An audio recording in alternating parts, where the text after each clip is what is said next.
Hey guys, we're the Hit Players. We brought back Connor. Long hiatus. Connor had a lockout of his own. He had a strike, if you will, in a sense. where he was like, you know what? I'm not going on the pod until you pay me. And we said, Yeah. we're not paying you. He's like, all right, I'm coming back. Yeah, I was bored. I had nothing to do on this Sunday. You know how it is.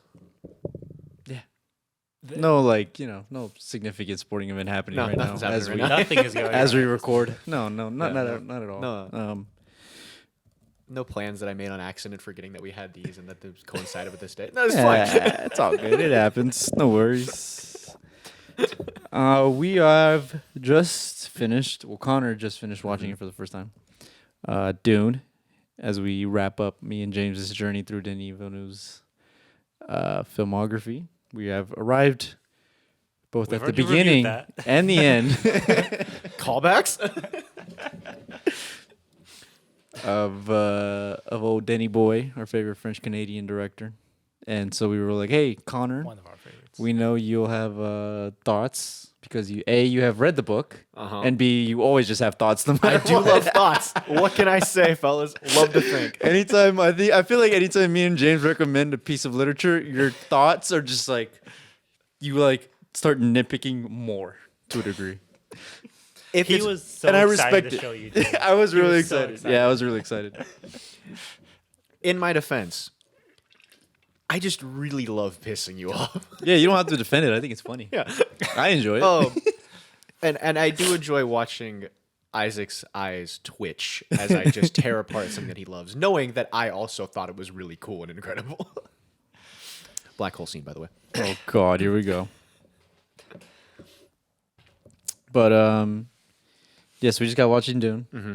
Before we begin there, and I asked you this off camera, but we'll do it on camera Right. for the record. Do you remember anything from the book Okay. other than Arrakis and Paul? No.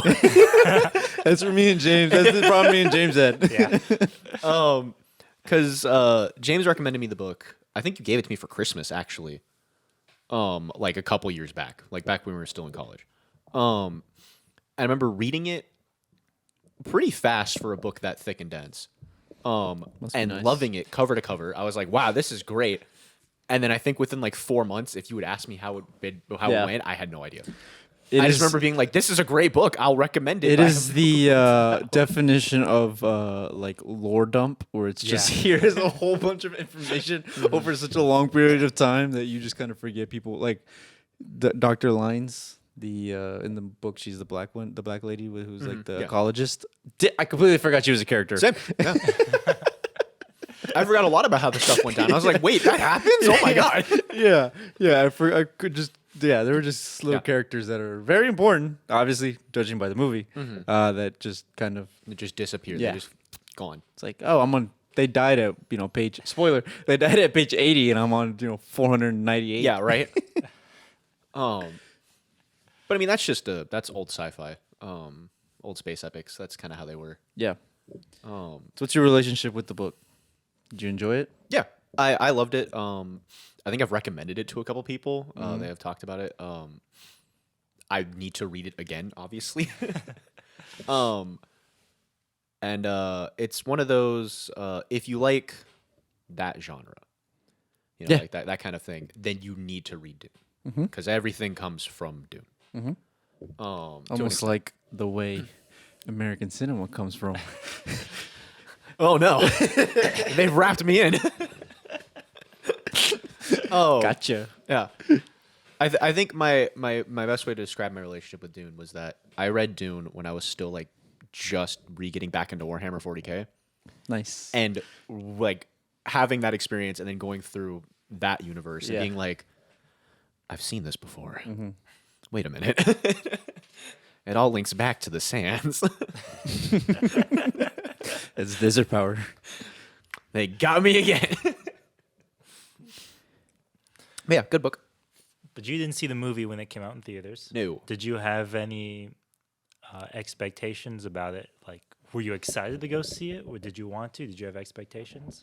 Yeah. Did you imagine like what an adaptation would look like? Well, I mean, by the time the movie came out, I was like, what is this book about?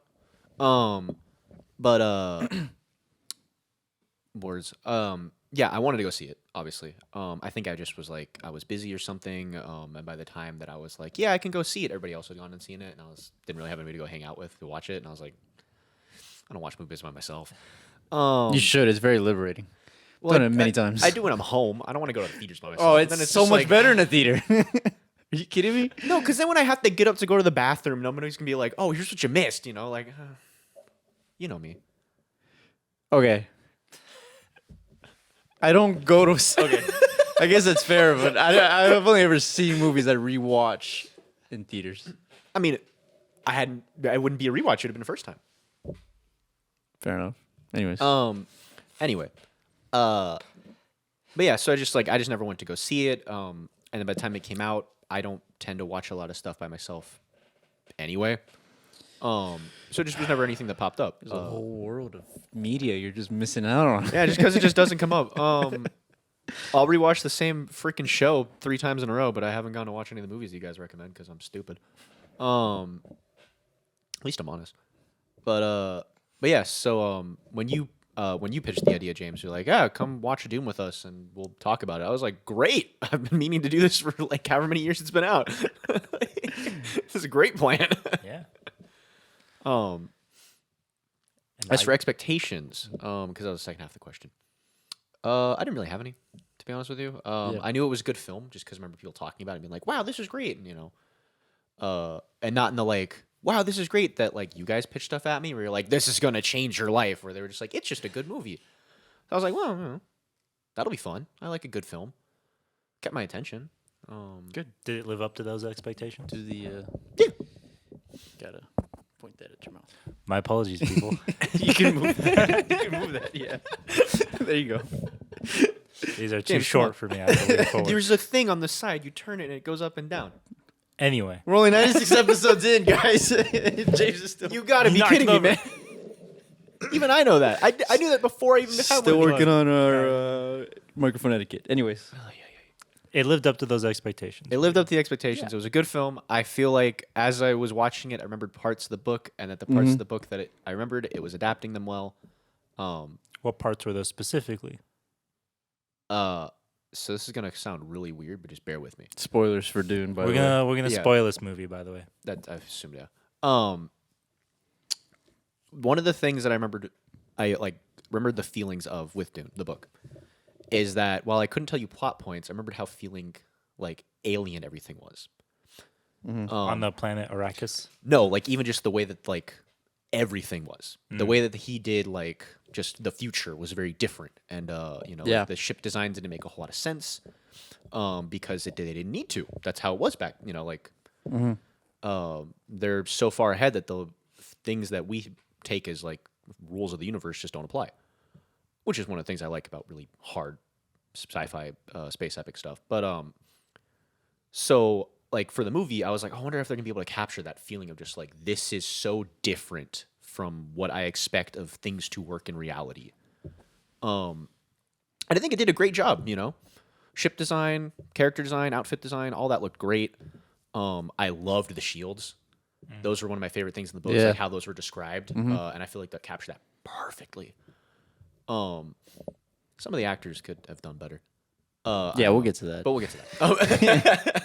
I think we both had problems with that the first time. But just like overall, like just design Yeah. was beautiful, and it really captured the parts of the like that feelings that I had when I was reading the book of like this is foreign. It does a really good job of a sense of scale too, which I think is one of the things that I really like. And rewatching it for the minutes that I was watching it with you guys. Right. Yeah. No idea why you kept walking away. Nothing's happening right now. No big event. No. Surprise, your phone isn't out. Yeah. Nah. It's tied, by the way, 16-16. Cool. Thank you.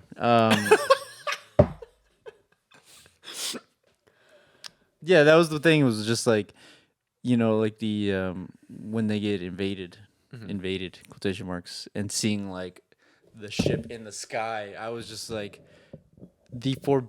like the sense of doom you would have seeing a giant ass ship like the size of the moon just coming towards your planet, and just seeing like missiles coming out of its silos and hitting your city. I'd be like, I remember we were watching it in theaters, and I think we did go watch it in IMAX. Now that I'm recollecting, just like seeing that in theaters and being like, what is going on? Like, you don't really. I don't know. I've never really felt that sensation, at least in recent science fiction. So for Denis, who is a director that is really, really good at practical filmmaking to a sense, and blending visual effects to the best. It was really cool. Yeah, It was really cool. I think that's the biggest strength of this movie. I would agree with that.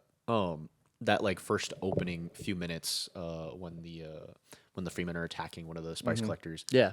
and they just like thump out a missile, and it's this tiny little thing, and then it expands into like 8 missiles, and I'm just like, see, that's just like cool future stuff, you know, like that. I'm sure we can do that now. You know, we have like flechette rounds and stuff, but like that's just one of those things where it's like, oh, it's this little tiny thing, and then it becomes something bigger than it's supposed to be, and it creates a mass. I'm like, that's cool stuff, you know. I mean, like, Yeah. that's good The stuff. world of Dune, I think, and I'm speaking the world of Dune as in like the novels, but the idea that we have become so advanced in civilization that we are starting to de-advance. Like we're doing fiefdoms, and it's basically like middle ages hierarchy Yeah. or serfdom to a degree. We're fighting with knives because our shields are so advanced that like guns basically don't work. Yeah. It's just a crazy concept to me, and seeing that played out visually is like the best of both worlds. It's like playing Fallout, you know, Yeah, because like right. Fallout both takes place in the future, but also in like 1950s America. That was actually one of the things that I think the movie captured really well too. Is that like, because we talked about it with the book, it's just constant like, here's how this works, and like here's why things are the way they are. And I feel like the movie really like introduced you to some of this technology, and without having to like go into why. Yeah. Like the shields, because like the shields when they're introduced is like 2 pages of like, here's how a shield works, here's why we're using them, Yeah. here's the whole purpose.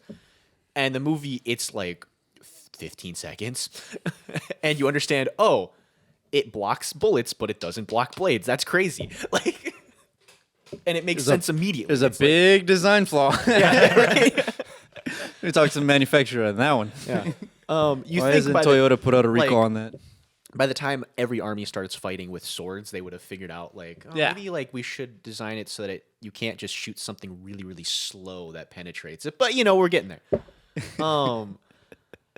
And yeah, and seeing like just how that combat came into life was really cool. But I mean, that could wax poetically about explosions. The rest of this podcast, we can move on. Do you want to move on to talking about the actors? Sure. I know that's your favorite subject to talk about. Man, it's the one thing I really don't know how to talk about. Well, I made the point that I think everybody sucked in this movie the first time around, except for Oscar Isaac, who was the dad, Duke Leto. Leto? We'll go with Leto, yeah. Leto. And Jessica, who was played by Rebecca Ferguson, who was the mom. Yes. Oh, yeah, I don't know why I'm like, yeah. No, I mean, that thought was- other than those two, everybody else was basically like mid. I feel like Josh Brolin just plays himself. Yeah. Basically. Yeah, but I think that was one of the things that we also talked about was that the casting decision to have like a Jason Momoa as Duncan Idaho, because Duncan Idaho is such a friendly, like a burly, friendly guy to Paul, and that is Jason Momoa That's just in his real personality. life. Yeah, it's that just who he like is. Yeah. having him just be like, all right, just be like this, but in real life or in the movie is a very good casting decision because. I mean, 70% of a director's talent is probably just putting people in the right position to succeed. And I think as much as I think we've seen better works from a lot of the cast, I think everybody was cast pretty well. Yeah. Other than Paul. Because I cannot stand Timothy Chalamet. He is not an action hero. Let's stop taking him as a serious actor. Is Paul an action hero? He's a that's teenage actually- heartthrob. I will say, if anything, as much as I didn't like his acting, I'm like, he's really nailing how my brain remembers Paul, which is just, I mean, what he was doing, just this. I A disagree. brooding teenager. Yeah, a No, brooding I teenager who's disagree. like, you know, going through the motions, who's got more to him than like he can truly actually handle at the moment. Like I I feel like liked it he, this time I feel like around. he nailed that. Whether it was a good performance or not, well, I mean, I don't know if Paul's really that good of a main character, but I think that's the point. I think this was also the point where we had seen Timothy Chalamet in like 8 movies in a year. Yeah. And so I think I was very You're fatigued just burned out, yeah. from Timothy Chalamet. He's a very good actor. I've maintained that, but I did not care for him in this movie. There were a couple people where I'm just like, they're just here. They're here because they're popular actors, is what it Yeah. felt like. which is Yeah, mostly- understandable. mostly yeah, how it goes. That's Yeah, how you it gotta- works. But Gotta just attract like, people in the seats. how much do you think Zendaya got paid? Oh, a lot. And she says like what? She's Four fourth things? build. She's fourth build in the movie and has 15 minutes of screen time. Yeah, ridiculous, absurd. Like, Yeah, yeah, you could have had anybody. yeah. Um. It's big Brie Larson in the Avengers Infinity or Endgame poster. Yeah. Oh my god. And she's in it for 5 minutes. Yeah. No kidding. I like Dave Bautista. Yeah, he's good. Oh, I Playing should the speak. The Harkonnens are very, very Yes. good. Uh, That was going to be what I said. Stellan Is that Skarsgård as well. uh, the We Barry. love the Skarsgård family on this yeah. podcast. the supporting characters were acted really well. yeah. Just the main like core group, I could have done without. Really. Mhm. Um. Which I think was where we landed the first time around. That tracks. Yeah. What do you have to say, James? You're thinking something. I can see it in your face. Let me form my thoughts first. I was gonna say, I don't really remember the character Paul in the book all too well, but rewatching this movie, I feel like I understood his character arc better. Especially because watching it the second time around, I was paying more attention to the actual like minor details in the politics going on, as opposed to just the visual effects or the directing or what have Yeah. you, which I would mostly just pay attention to the first time I watch a movie. Yeah. So actually, kind of paying attention to the story and his character arc. To a degree, while Timothée Chalamet's performance is very shallow. Chalamet. I was going to make the joke. God Hell damn it. yeah, brother. Good one. Good one. Well, his performance is very stilted. Continue. Understanding the story arc of him essentially being bred for the purposes of being a messiah figure, it's understandable why he would, close himself off Yeah. as a character.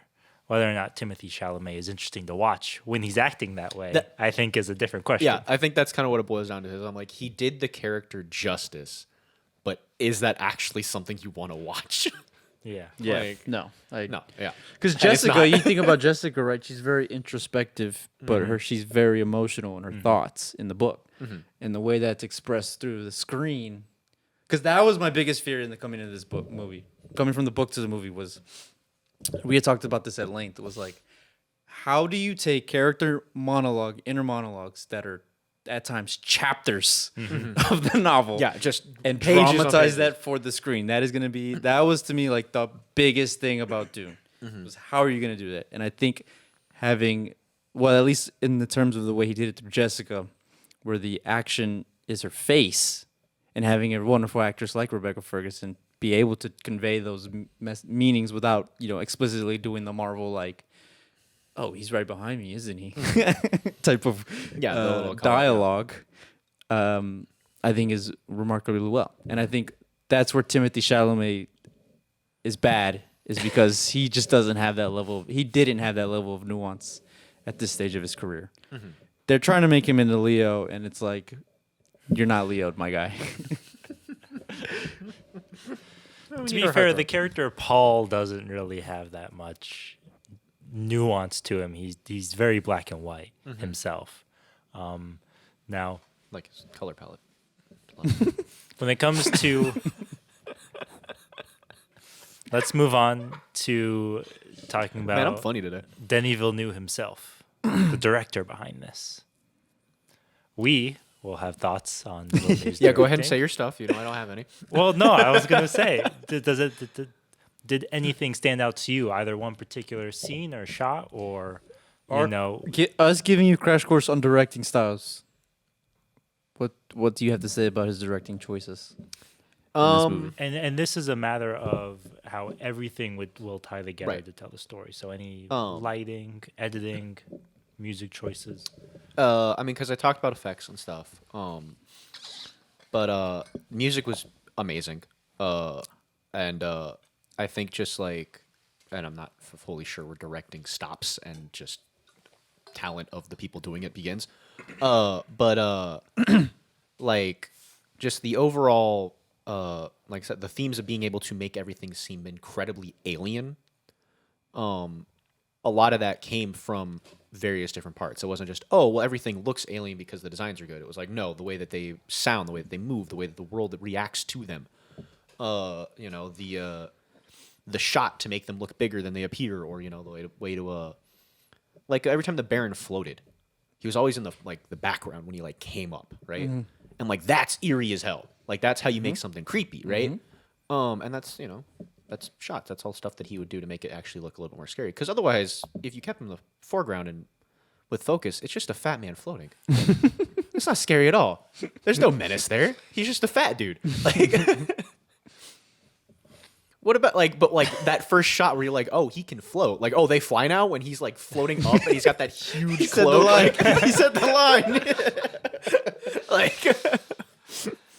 So yeah, so I think he did a very good job of just like capturing that feeling of otherworldliness that Dune has for me. Yeah. Could Very he have had the atmospheric actors movie. do better? It's a very atmospheric movie. The most standout scene, in my opinion, since the first time watching this way back when, was being introduced to the Sardukar, going to their planet where there's the dude throat singing and they're putting the blood on everyone. Yeah, that scene. The legion of bodies that they casually pass over, and you're like, oh, that's where all that blood's coming from. That scene has always been like the most metal thing, in my opinion. It's so cool. Well, that's one of those things that I loved about this film is oftentimes with science fiction, one of the issues is going to different worlds, and each one having a distinct personality, but still pulling from the same connected empire of having similar technology. I feel like oftentimes some franchises get lazy with that. But I feel like with this movie... Are we calling out Star Wars? Fighting Disney right now? I'm down. Keep going. You're saying. Each individual culture feels like it has something that arose from that individual planet in a way. Yeah. Whether it is, you know, the sand technology that the Freeman use, or, you know, the actual outfits that the Sardukar are wearing to fight with. Stuff like that. No, yeah, I know exactly what you mean. If you look at the various combat outfits, there's like similar lines of like, okay, this is where like the base is, and you can add to them, make them their own thing. So I think, yeah, like I get exactly where you're coming from with like that concept. There's a scene where Arrakis is getting invaded, and it's Josh Brolin and the rest of the army, and he's like, "Follow me!" and they charge towards the Sardukar, but they just woke up, like they don't have anything on. Such a cool scene. It's such a good. All the ships are blowing up like behind them. And I feel like that too is also like one of the really cool things that you get with these types of films, and I just mean like with this genre, is that because their defense technology is just a band that goes around their wrist and it projects a field, you could just run into a battle buck naked and be fine, like because you're already protected. And so that to me also, it's like it's one of those things where you can play with that, where it's like, okay, cool, they just woke up, they're going to battle, and it works. You're not taken out of it like, well, they're screwed anyway. Like you're like, well, they're screwed because we know that these other guys are way better. But like, I'm not like, wow, they're going into battle with no armor. That's stupid. Like, you know. Days fight, my guy. Oh, How do you feel about it as in terms of an adaptation? I thought it did a good job. Yeah. I thought it covered a lot of stuff that, again, my memory about the actual plot points is very hazy. But I felt like it reminded me of the stuff that happened in a way that was easily digestible, and I didn't have to spend 200 pages getting to. Yeah. Because Not to harp on the book's length, mind you, I love. No, it's a long we book. make is, fun but- of it all the time about like 150 pages of just them Yeah. orbiting Arrakis. Revelation Space Light Shaving. But old sci-fi in a nutshell. But Because I don't know if you know the history of this, but Dune was considered for the longest time like the most unadaptable novel Really? One of the most unadaptable novels, just because of the pure like, not only just because it's a long book, but the way that that book is presented and like It's dense. just the world itself. It is dense Yeah. as hell. There is a David Lynch movie that people like. It's like a cult movie. It sucks. It's bad, but There is an infamous failed adaptation from another director named Hodorowski, which has also its own. Even though it never got made, it also has its own cult following. That's right. Also, just to give an update, it is the end of regulation time, and it is still tied. overtime. It is 19 to 19. And you said it was a boring game. I gotta be up at 3 a.m. This podcast might wrap up soon. I'm not going to sleep anytime soon. All right. So, in terms of Denis Villeneuve's directing itself, one of the things that we have often commented on is his use of time through editing, and Paul, as a character, lends himself to that much in the same way that Amy Adams from Arrival does, whereas her reality her perception of reality changes as she learns the language of the aliens. Spoiler for Arrival. Thanks. Paul's perception of, it's not so much his perception of reality, but His prescience. his visions that he begins to receive interweave with, his present reality, where, characters who he had previously thought were going to help him suddenly in reality aren't going to be there any longer, so on and so forth. And so I think that that's part of most likely what really drew Villeneuve to this book. I'm sure was just that ability of, Wait, I can just intercut yeah. whenever I want. And it makes sense in the narrative? Say less. No, the first time watching this for the first time, it did not make sense. Even having read the book and knowing Really? the story, I loved it. watching it the second time, I understood it better. Yeah, when I don't know what it was. when they go to the spice fields and he's helping the workers and he captures the Yeah. He gets a whiff, whiff. of it. Yeah. There Excuse you me. go. Sorry. First day with the new mouth, buddy? Yeah, sorry. And he's like he's tripping out. At that scene, I love that scene. I thought that was Watching great. that for the first Yeah. time, I was like, "What's going Oh, on?" I picked here? up on it immediately. No, yeah, I loved I- it in the theaters. second- yeah. The music's like going off and like it's just intercutting between the past and Yeah. like the sandstorm all around him. And And- like when they show like what his vision actually was, and you see like how perfectly it paralleled what he was actually doing, I was like, oh, beautiful. He does that in Arrival a lot too. You would probably like that movie. Probably. You're not gonna watch it, but Well, I wasn't gonna say it. I was gonna be like, yeah, I watch movies. We're trying to keep up appearances here. Or the scene too when him and Jessica are under the canopy. That scene is also my that favorite. one was one That's of my favorite favorites scene. from Yeah. when we first watched And it. he's yelling at her and he's like having the panic. That's when I thought I was like, oh, Chalamet is. Well, I know Chalamet is a good actor, but I was like, that's good acting. Too bad we don't have that for the other 2 hours and 40 minutes of well, this I movie. mean, again, it's really not his character. Yeah. You can make dark and brooding like fun to watch. All right, Batman. fan. This movie is very dark. It's not even a Batman thing. It's like just acting talent. The only other thing that I would comment on is as Villeneuve's budget grows larger, I feel like the style of his filmmaking that we appreciated in movies like Sicario and Prisoners has disappeared. In the same way that we have often said the same thing about like Greta Gerwig, for example, going from Lady Bird to Barbie movie, there's almost like it's like different directors essentially, which seems to be this weird trend with directors going from independent films to Hollywood films is a good trajectory for their careers, but something about Hollywood filmmaking right now just takes away that previous identity. James, are you saying that money causes the death of the artist? No, because in the past, you go to older films from the new Hollywood era, and every film from a different director had a different feel to it. But, in the same way that most of this cast was in Marvel and DC movies, in many ways, it still feels like the spectacle of a Marvel and DC movie, just without the shitty dialogue, Yeah.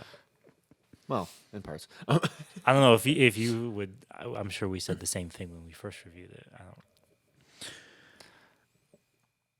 I think I'm gonna disagree. Yeah. I think after rewatching this like 5 times since our initial review, I think his editing style has only not his editing style, his directing style has only been enhanced with the big budget because he's a very visual. he's a very visual director, and when you have $200 million to be like, I'm gonna build a spaceship and a planet and giant sandworms, and I'm gonna make it look cool, I think it works for this movie. And also, he's trying to make a legible piece of film for a book that was deemed for the longest time as the most Illegible. unadaptable book of all Really, time. yeah. So like the feeling, not that I'm saying you're wrong or anything, but like the feeling that like he's losing his style and kind of being cheaping out. I think he kind of has to in order to make this movie, where it has to be that big spectacle and not necessarily like this grounded indie work that we like. It's only because is so much of his career he has avoided the spectacle. Yeah. Even in the movie like Sicario, those action moments are incredibly subdued. It's most of them taking place at night entirely anyway. Yeah. So there's almost no action, quote unquote. Or so it's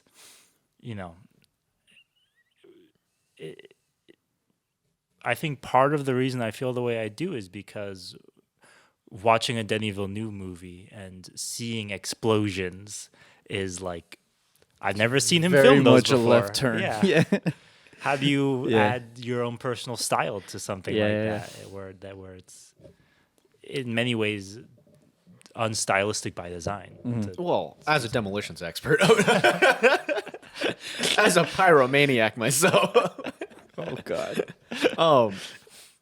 No, I didn't actually have anything. I just wanted to make that joke. Yeah, I mean, you could make an argument about just like the way that you place demolition in anything can be artistic in your own way. But I get where you're coming from a lot because obviously I don't know his directing style, but having helped you guys in this podcast a lot, helped is the wrong word, joined. Having joined you guys on this podcast a lot, and watching more stuff, like there is a commodification of films nowadays, I feel like, where it's that same thing. It's like a lot of these feel like they're following the same beats because that's what makes the money. So that you do have these directors coming up and being like, well, they're a big name, so we're going to grab them and then we're going to make them make the movies that we know make money. If that makes sense. I think part of it too is just the nature of independent cinema feels more intimate, regardless of if it was something that I mean, he didn't write any of his movies anyway, but yet we'll still think of them as having like his personal, trademark on them or stylistic flavor behind them. Whereas with you're dealing with something, even on the scale of Blade Runner 2049, it just feels less personal to a degree, even though everything about that film is What are you consistent talking about? That's me. thematically with what he's talked about in the past. I am Ryan Gosling. You look only. I made that joke last episode. That's all I know told about you that we film. should have had him on the podcast. I told him we should have. I've been so busy, dude.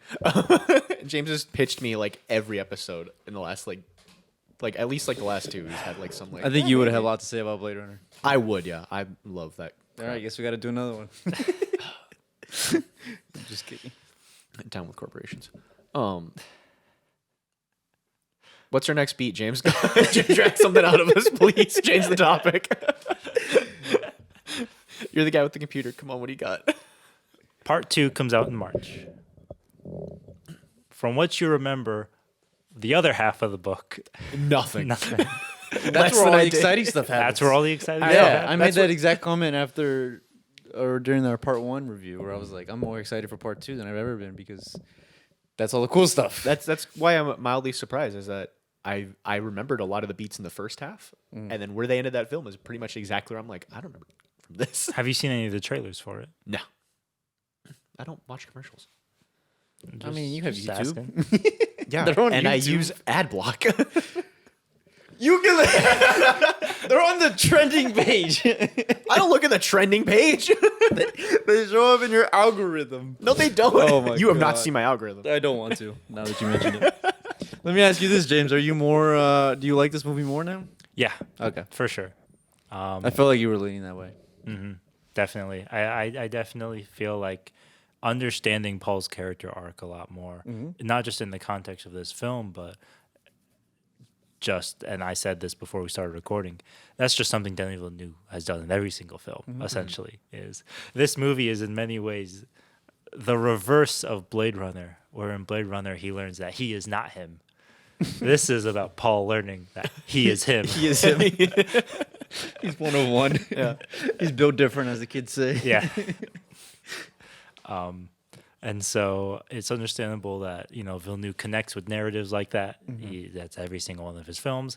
And so being able to follow that through line, not to say that I didn't, recognize that in the original book when I read it, but just rewatching this film, I think it at least enhanced Timothée Chalamet's performance, in my opinion. Which being able to connect with... We're gonna disagree to agree. We're gonna agree. I'm not getting into that fight. I'm just gonna stand here and look pretty. But I had the same issue with Blade Runner 2049, With which what? was watching it the second time around, I was more empathetic towards Kay. And I feel the exact same way about Dune, is I was more empathetic towards Paul this time around, I think. I straight up hated Kay the first time I watched that movie, and I was kind of indifferent to Paul. How could you hate him? He is you. He was not. He was not The me. he is me doesn't work on James. It doesn't track. He's missing that part that like it hits with no. Is he missing it, or does he have that part? Maybe he's got it a little too much. It's a little too close to home.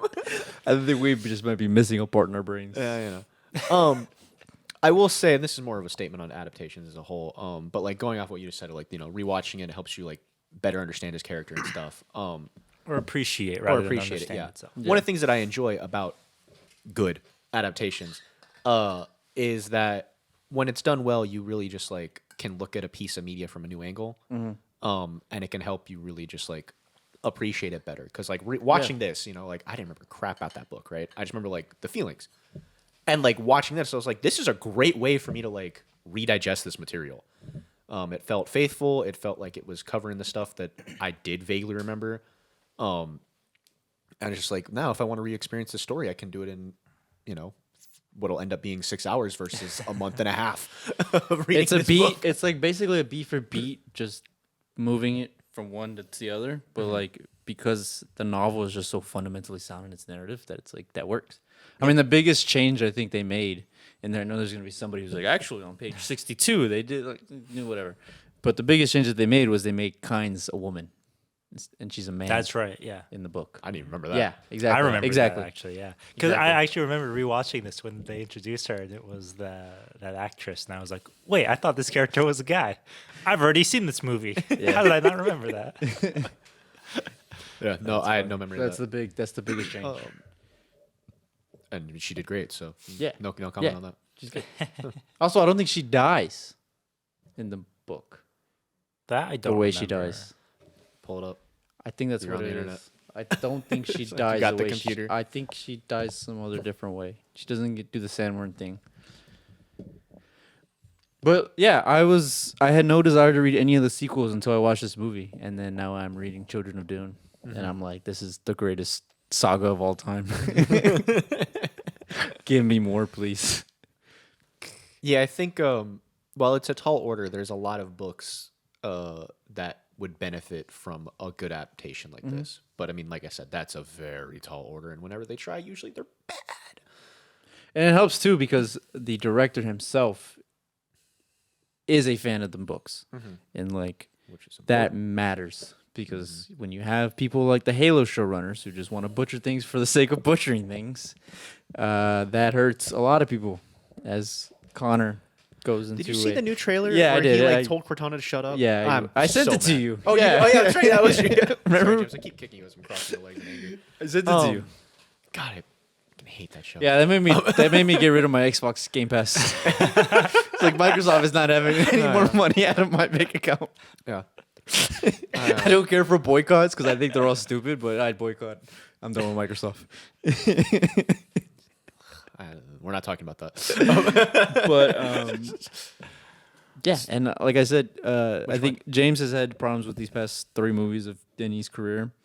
But I've always maintained even though you can make an argument that yes, he is selling out, he is still being passionate about each of these projects, and you can feel that in Absolutely. the actual films because they're not bad movies. They're not Revenge of the Skywalkers or whatever.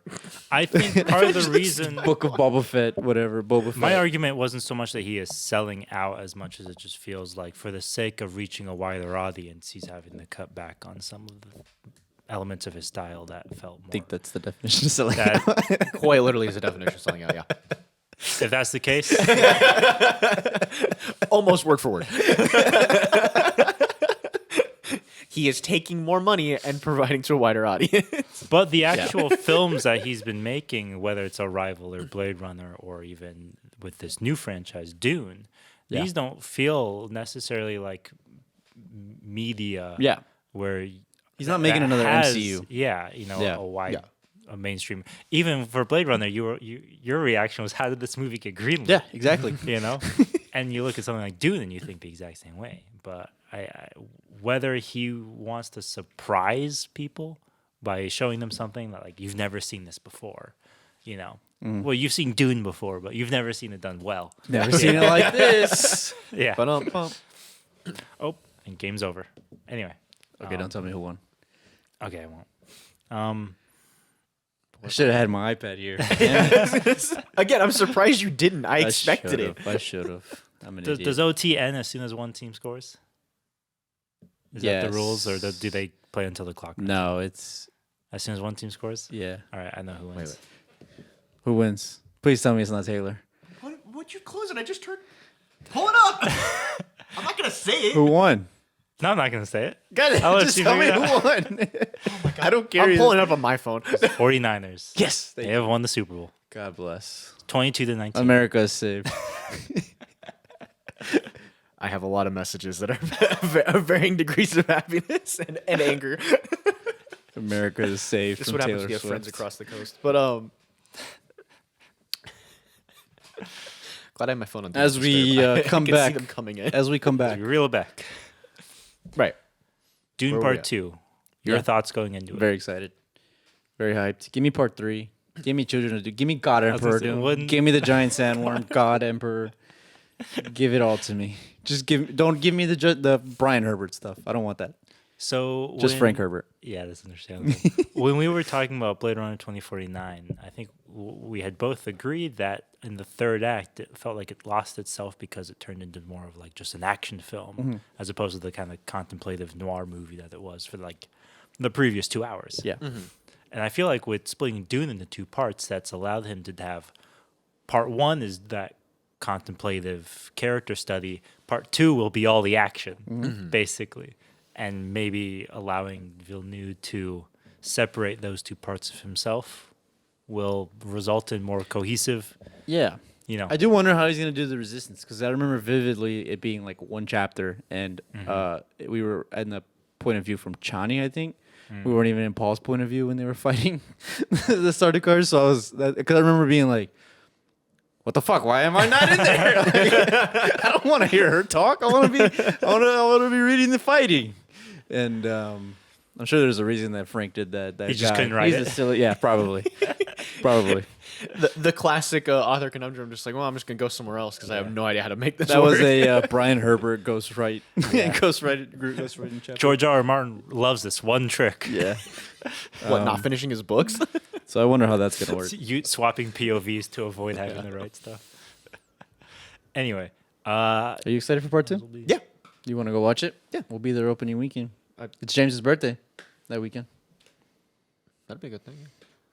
I'm excited for part 2. Excited for the popcorn buckets.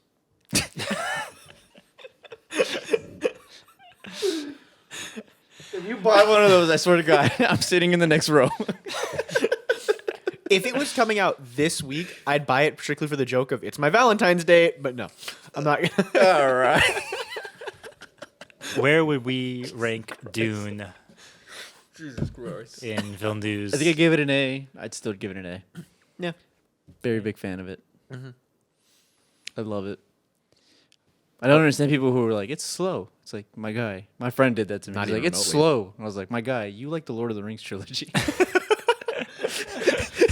Oh, I like those movies, but like, talk about if you're slow. a fan of Lord of the Rings, like, Yeah. you cannot speak about this movie's pacing because it's really well paced. Yeah, I was gonna say for again It's 2.5 going to hours. The source material Yeah. of dense, the definition, they paced it really well. When we first saw this in theaters, the projection glitched out at certain moments. I don't know if you remember that was that. annoying. And so So rewatching we thought, didn't we think it was part of the movie for like 20 minutes? there was like the first time, like it happens once and you're like, that's weird. It happens a second time and you're like, maybe it's intentional. Yeah, we thought it was an effect. But it turns out it was not. Yeah. We got free movie passes because of that. So thank you, Nice. Regal. Yeah, what do we use for those? We did not use them at all. We Did they go to waste? They expired in like a week. It was basically a come that's back and right. see Dune the second Yeah, time. that's right. That's right. I Um, remember. but watching it the second time, I was like, okay, I think I missed this part because I don't remember this at all. Yeah. The whole scene where they're in the dust storm, I didn't like, I had left the theater to go complain to somebody to be like, Oh, that's right. something's Yeah, wrong yeah, with yeah. your theater. So like that was all interesting to watch where he like turns the ship off and then they're just floating in the dust yeah, clouds. just and I'm trusting like, and what? trusting in the force. Did George Lucas onto steal that something. from Frank Herbert? It's like poetry. It rhymes. Almost. Yeah. Yeah. James, what do you give it? At least like a B plus, in my opinion. I would need to see part 2. I feel like they're have an really opinion meant on this to be. movie? Yeah, like I want to see how the whole thing plays out across both films. Because then I feel like I would just give Dune 1 rating. You know. I could agree with that because That's it did kind of feel like Doing double feature. Yeah. like it felt really hard that it was leaning into that like there's more, you know, like Yeah. versus sometimes where like there's part 2s and it's like this is just an ending and you're like, well, I mean, Yeah, how'd you feel about that? We had thoughts on the Um, first time we watched it. We didn't like it. Yeah, I didn't. yeah, I'm not a huge. I understand why they've started doing it, but I'm really not a fan of. We're just gonna cut a movie in half and call part 1 and part 2 and make them both longer. Yeah, imagine doing something like that. In his defense, I get it. It's a big book. You can't fit that all in one movie. well, also in his defense, the studio was like, "You're not making," because he originally wanted to make like a 5-hour epic, and the studio was like, "You're not doing that, my guy. You're on drugs." And he's like, Yeah. "All right, I'll give you 2. I'll give you 2.5 hours." They're like, "Shit, all right." He had an extra hour. Oh no.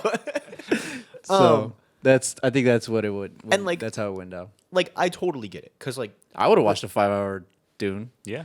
with breaks. No, Bringing back No, the, no bringing breaks. back the intermission. no breaks. Some of us have to consume water. Isaac. No breaks, all gas. But we've talked about that. Where I'm like, we need to bring back the intermission, where it's just like, we Yeah, have no, these I wouldn't be opposed to the this, intermission. these long films, sure, but like there's a break. An hour 45 is not long. You're talking about a 5-hour epic. I'm talking in that. I'm not This talking generation, am I right? Anytime you get them to watch an hour and a minute 30 long TikTok, they just immediately scroll to the next TikTok. That's Where's my me. Subway server? I was gonna say, would you watch a 5-hour movie if Subway Surfer was on the screen? the GTA? Like, No. Yeah. No. James, I'll watch a 5-hour film if you break it up into 30-minute chunks and call them episodes, please. oh god, don't even get me started on that. But no, I thought it was very nice to have an end to part 1 where it didn't feel like, wow, this is its own self-contained thing, and I actually like feel like part 2 is a necessary part of viewing it. Obviously, we haven't seen part 2 yet, but like I'm with James in that sense where it's like it doesn't feel fully right to like the comment Lord of on the it Rings. without. It's exactly how the Lord of the Rings is. Where you're like, all right, they're going to the tower, or they're going to Mordor. Now we gotta wait 3 years. What the fuck? Yeah, like so yeah, so I mean like when we're talking about parts, I prefer it to not have a true ending. You know, I like that only when there's like it's gonna be a sequel. Like Beyond the Spider-Verse or whatever's the next one called. Yeah, Beyond. Yeah. Because we went into and then we went across, Yeah. and now we're going beyond. You know, like Across had an ending, and I was That's like, how I good. remembered it. That's not a. It's not a part 2. It's a sequel. Like it should have an ending. But yeah, those are my thoughts. Nice, good thoughts, fun thoughts. I have a lot of them. You do. Yeah. Let's do this again sometime, guys. But be on the podcast. I don't know. Let's just get back together. I'm Kinda- contractually obligated to show up to a number of these. You only hang out with us when we record a podcast. That's not true. We hang out during D&D that I canceled because I have too much stuff going on. By the way, if you guys if you guys want to DM, like Here we Dungeon Master, send us a LinkedIn because ours is fired. I am traveling out of the country in like No, less I than a know. week. Give me some I slack. I know. I'm just messing around. It happens. I had to work for once. God forbid you actually get you work for your salary. Anyway. Cool. Yeah. Is that everything from everybody? that's all I Everybody? got. We're all good. All I got. Got a lot of Yeah, everything cool. off your chest. Yep. Cool. Let's get out of here so I can watch Taylor Swift cry to Travis Kelce I'm so happy. post Super Bowl. I'm so All right. happy. We'll be back sometime Bye. eventually. I don't know what we're gonna do next. Dune Part 2. It's a month away. Yeah, that is a month away. We're gonna take a month. We're gonna take All a right, we're month taking out. Just like D&D, baby. We're taking a season long. This is our mid-season break. Yeah. All right. Bye, guys.